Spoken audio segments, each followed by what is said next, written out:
ఒకటి కాదు రెండు కాదు ఏకంగా 20 లక్షల డ్రోన్లు 20 లక్షల డ్రోన్లు ఆకాశంలో రివ్వున ఎగురుతూ వారి గగనతలంపై దాడి చేస్తే ఏ రకంగా ఉంటుందో ఊహించుకోవచ్చు. బహుశా నేను ఈ విషయం చెప్తుంటే ఎవరి మీద ఈ దాడి చేయబోతున్నారనే సందేహం మీకు కలగకమానదు.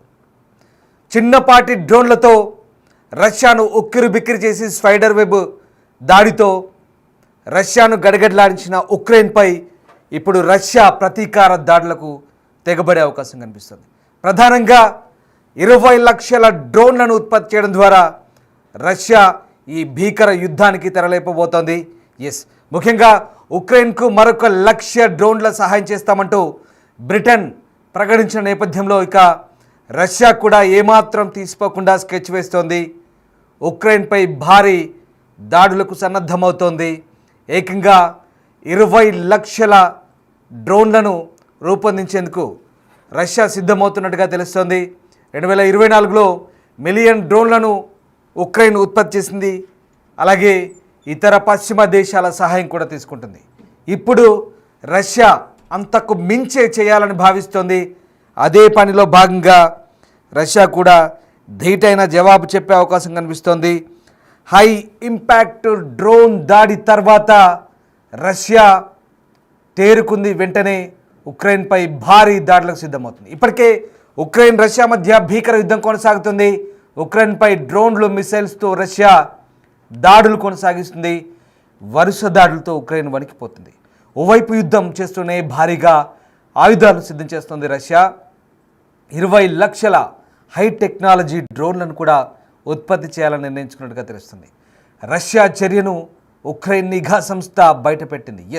నిజమే, ఎందుకంటే 1,00,000 డ్రోన్లను బ్రిటన్ నుంచి అలాగే ఇతర పశ్చిమ దేశాల నుంచి డ్రోన్లను ఆయుధ సామాగ్రిని సమకూర్చుకుంటున్న ఉక్రెయిన్ను దెబ్బ కొట్టాలంటే ఇక తాము కూడా అలాంటి హై ఇంపాక్ట్ డ్రోన్లను ఉత్పత్తి చేసి ఉక్రెయిన్ దెబ్బ కొట్టాలని రష్యా భావిస్తుంది. అందులో భాగంగానే ఒకటి కాదు రెండు కాదు ఏకంగా 2 మిలియన్ డ్రోన్లు అంటే 20 లక్షల డ్రోన్లను ఉత్పత్తి చేసి ఉక్రెయిన్ పైకి వదలాలని చూస్తుంది. ఒకసారి ఊహించుకోండి, తేనెటీగలు కందిరీగల మాదిరిగా ఉక్రెయిన్ భూభాగంలో రష్యన్ డ్రోన్లు కనుక విహరిస్తే ఎంతటి భయానక ఉత్పాతం తలెత్తుందో ఒకసారి మనం అర్థం చేసుకోవచ్చు. యుద్ధంలో ఉక్రెయిన్ వినియోగిస్తున్నటువంటి ఫస్ట్ పర్సన్ వ్యూ డ్రోన్లని రష్యా ఉత్పత్తి చేయబోతోంది. తక్కువ బడ్జెట్తో డ్రోన్లను రూపొందించే ఉక్రెయిన్ను మించి ఇప్పుడు రష్యా కూడా అలాంటి డ్రోన్లను ఉత్పత్తి చేయబోతోంది. ఫస్ట్ పర్సన్ వ్యూ డ్రోన్లను వాడాలని కూడా నిర్ణయించినట్టుగా తెలుస్తుంది. ఇక డ్రోన్ల వర్షపాతం కురిపించబోతుందంటే అవుననే అనిపిస్తోంది. మరోవైపు క్రిమియన్ బ్రిడ్జ్ పేల్చివేత, వరుసగా డ్రోన్ల దాడితో ఒక్కసారిగా రష్యా అప్రమత్తమవుతున్న పరిస్థితి కనబడుతుంది. నిజంగా ఒకసారి ఉక్రెయిన్ చేసిన spider web operation spider web పౌటినా అంటారు ఈ సంకేత నామంతో ఉక్రెయిన్ భద్రతా విభాగం SBU అత్యంత రహస్యంగా దాదాపు 18 నెలల పాటు ప్రణాళిక రచించి ఈ మెగా ఆపరేషన్ అమలు చేసింది. ఈ దాడిలో భాగంగా ఎక్కడో 5,000 కిలోమీటర్ల దూరంలో ఉన్నటువంటి సైబీరియా ప్రాంతంలో, బెలయా ప్రాంతంలో అంటే తూర్పు సైబీరియా అంటే దాదాపుగా ఆర్కిటిక్ ప్రాంతానికి దగ్గరగా ఉన్నటువంటి ఆ ప్రాంతానికి ఫిన్లాండ్ సమీపంలో నుండి ఆర్కిటిక్ సమీపంలోని ఒలెన్యా అలాగే మాస్కోకు సమీపంలో ఉన్న ఇవనోవో, డాగిలోవో వంటి కీలక రష్యా వైమానిక స్థావరాలను లక్ష్యంగా చేసుకొని ఉక్రెయిన్ ఆ దాడులు చేసింది. సుమారు 41 రష్యా ఫైటర్ బాంబులు ధ్వంసమయ్యాయి. వీటిలో అత్యాధునిక Tu-95, Tu-22 M3 bombers, A-50 నిఘా విమానం కూడా ఉన్నాయంటూ ఉక్రెయిన్ ప్రచారం చేసుకుంది. ఇంకా ఉక్రెయిన్ జరిపిన ఈ అత్యంత విధ్వంసకర డ్రోన్ దాడి చరిత్రలో నిలిచిపోతుంది. ఎందుకంటే చాలా చౌకైన అత్యంత అధునాతనమైనటువంటి ఈ డ్రోన్లు రష్యాను ఉక్కిరిబిక్కిరి చేశాయి. అసలు ప్రపంచమే నివ్వెరపోయింది, ప్రపంచమే ఆశ్చర్యపోయింది. ఉక్రెయిన్ చేసిన ఈ డ్రోన్ దాడుల్ని రష్యా నిఘా సంస్థలు పసిగట్టలేకపోయాయి. మరొక ఆశ్చర్యకరమైన విషయం ఏంటంటే ఏకంగా రష్యన్ నిఘా సంస్థ కార్యాలయం పక్క నుంచే ఈ దాడులు జరపడం, మరి ఇది రక్షణ రంగ నిపుణులను కూడా అసలు ఆశ్చర్యపరిచేలా చేసింది. సైబీరియాలోని ఇర్కుట్స్క్ ప్రాంతంలో స్రిద్నీ గ్రామంగా చెప్తున్నారు. ఈ గ్రామంలో ఈ సైనిక స్థావరంపై డ్రోన్ దాడి జరిగిన విషయాన్ని రష్యా గవర్నర్ స్వయంగా ధృవీకరించారు. యుద్ధ క్షేత్రాలకు అత్యంత దూరంలో రష్యా భూభాగంలోకి చొచ్చుకెళ్ళి మరీ శత్రువుల బాంబర్లను ధ్వంసం చేయడం అంటే మామూలు విషయం కాదు. రకంగా సరుకు రవాణా ట్రక్కులపై అమర్చిన మొబైల్ చెక్క షెడ్లలో డ్రోన్లను దాచిపెట్టి నిర్ణీత సమయంలో ట్రక్కుల పైకప్పులను రిమోట్గా తెరిచి డ్రోన్లను ప్రయోగించడం అంటే మామూలు విషయం కాదు. 18 నెలలుగా తమ గూఢాచారులను మోహరించి ఉక్రెయిన్ ఈ పనిని చాలా పకడ్బందీగా చేసింది. అంతకు ముందే ఆ వ్యక్తుల్ని అక్కడి నుంచి తప్పించిందంటే ఉక్రెయిన్ ఎంత పటిష్టంగా ఈ వ్యూహాన్ని అమలు చేస్తుందో మనం అర్థం చేసుకోవచ్చు. ఈ రకంగా ఓవైపు శాంతి చర్చలు జరుగుతున్నాయి, మరోవైపు ఇటు దాడులు కొనసాగించింది. సరిగ్గా ఇస్తాంబుల్లో జరిగినటువంటి శాంతి చర్చలకు ఒకరోజు ముందు ఉక్రెయిన్ ఈ దాడి చేసింది. ఇంతకీ ఉక్రెయిన్ ఈ దాడి చేయడం వ్యూహాత్మకమా, రష్యాను దారికి తెచ్చుకునే పనా, లేదా ప్రపంచ దేశాల ముందు ప్రధానంగా అమెరికా ముందు అసలు ఏమాత్రము బలహీన దేశంగా ఉన్న ఏమాత్రం సైనిక సామర్థ్యం లేని దేశంగా చెప్పబడే ఉక్రెయిన్ తమ సామర్థ్యాన్ని నిరూపించుకునే పనా? మొత్తం మీద ప్రస్తుతం ఉక్రెయిన్ చేస్తున్న దాడులకు ఉక్కిరిబిక్కిరైన రష్యా ప్రతి దాడులకు దిగుతుంది. అందులో భాగంగానే గ్లైడ్ బాంబును కూడా వేస్తుంది. ఒకసారి మీరు ఆ స్క్రీన్పై దృశ్యాలు చూస్తే డ్రోన్ల ఫ్యాక్టరీ ఏ రకంగా తయారవుతుందో ఒకసారి అర్థం చేసుకోవచ్చు.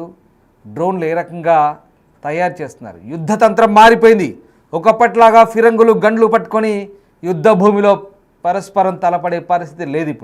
ఇప్పుడంతా టెక్నాలజీ, ఇప్పుడంతా స్మార్ట్గా వర్క్ చేస్తున్నారు, స్మార్ట్గా ఫినిష్ చేస్తున్నారు. అందులో భాగంగానే ఈ డ్రోన్లను వాడుతున్నారు. ఒకసారి ఆ డ్రోన్లను చూడండి, కంప్లీట్గా కందిరీగల మాదిరిగా, తేనెటీగల మాదిరిగా జరువ్వమంటూ ఎగురుకుంటూ వెళ్ళిపోతాయి. శత్రువు కూడా ఆ శబ్దం రాదు, స్టెల్త్ మోడ్లో పనిచేస్తాయి. అత్యంత అధునాతనమైనటువంటి డ్రోన్లు. ఒకసారి మీరు ఈ ఊహాజనిత చిత్రాల్లో ఒకసారి చూస్తే మీకు అర్థమవుతుంది. ఆ చిత్రాలు ఏ రకంగా మనకు ఆ డ్రోన్ల పనితీరు ఏ రకంగా ఉంటుంది. స్టెల్త్ మోడ్లో పనిచేస్తాయి, చీకట్లో కూడా పనిచేస్తాయి, నిర్దేశిత లక్ష్యాన్ని చాలా ఖచ్చితంగా చేరుకుంటాయి, చాలా పక్కాగా శత్రువు కంట కనబడకుండా అక్కడి టార్గెట్ని అటాక్ చేసి మళ్ళీ తిరిగి వస్తాయి. నిజంగా ఈ డ్రోన్ టెక్నాలజీతో ఇప్పుడు యుద్ధాలు ఎంత యుద్ధ తంత్రమే మారిపోయింది. మళ్ళీ చెప్తున్నాను, ఒకప్పటి యుద్ధం కాదు, ఒకప్పటి ఫిరంగులు రావు, ఒకప్పట్లా ఎదురెదురుగా ఆర్టిలరీ గన్స్తో తలపడే రోజులు పోయాయి. కంప్లీట్గా టెక్నాలజీ వాడుతున్నారు, డ్రోన్లను వాడుతున్నారు, మిసైల్స్ని ప్రయోగిస్తున్నారు, టార్గెట్లు ఫిక్స్ చేస్తున్నారు. బటన్ నొక్కితే చాలు, రిమోట్ నొక్కితే చాలు, శత్రువు యొక్క టార్గెట్లను కంప్లీట్గా సర్వనాశనం చేసి మళ్ళీ తిరిగి వచ్చేటువంటి పరిస్థితులు ఉన్నటువంటి ఈ రోజుల్లో ఫస్ట్ పర్సన్ వ్యూ డ్రోన్లను ఏ రకంగానైతే ఉక్రెయిన్ రష్యాపై ప్రయోగించిందో ఇప్పుడు రష్యా కూడా అదే బాటలో పయనించబోతుంది. వాస్తవానికి ఈ డ్రోన్లు ఒకప్పుడు రష్యా దగ్గర ఉండేవి. రష్యా కంటే ముందే ఉక్రెయిన్ ఈ డ్రోన్లను వాడింది. ఆల్రెడీ రష్యా దగ్గర ఇలాంటి డ్రోన్ టెక్నాలజీ ఉంది, కానీ రష్యా వాడలేకపోయింది. దాన్ని ఉక్రెయిన్ వాడి చూపించింది. 18 నెలల స్కెచ్ తర్వాత రష్యాపై డ్రోన్ దాడి చేస్తూ తమ సత్తా ఏంటో నిరూపించే ప్రయత్నం చేసింది. ప్రపంచ యుద్ధ చరిత్రలో, యుద్ధ తంత్రంలో ఇదొక కొత్త అధ్యాయంగా మనం చెప్పవచ్చు. దాదాపు 30% రష్యన్ వైమానిక ఆయుధ సంపత్తిని నిర్వీర్యం చేయగలిగిందంటే ఉక్రెయిన్ ఎంత పెద్ద ఘనత సాధించిందో మనం చెప్పవచ్చు. ప్రస్తుతం ఉక్రెయిన్ అదే ప్రకటించుకుంటుంది, పెద్ద విజయంగా చెప్పుకుంటుంది. కానీ రష్యా ప్రతీకారంతో రగిలిపోతుంది. ఇప్పటికే దక్షిణ ఉక్రెయిన్ నగరమైనటువంటి ఖేర్సన్పై గ్లైడ్ బాంబులను ప్రయోగించి విరుచుకుపడుతోంది, ప్రభుత్వ భవనాలను దెబ్బతీస్తోంది. ఇక అంతేకాదు, రష్యాలోని చాలా భూభాగం నుంచి అనేకమైనటువంటి దాడులు కొనసాగిస్తున్న పరిస్థితి కనబడుతోంది.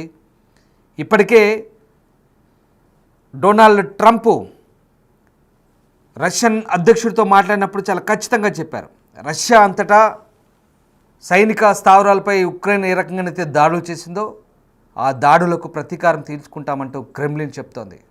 చాలా గట్టి ప్రతీకారం ఉండబోతోంది.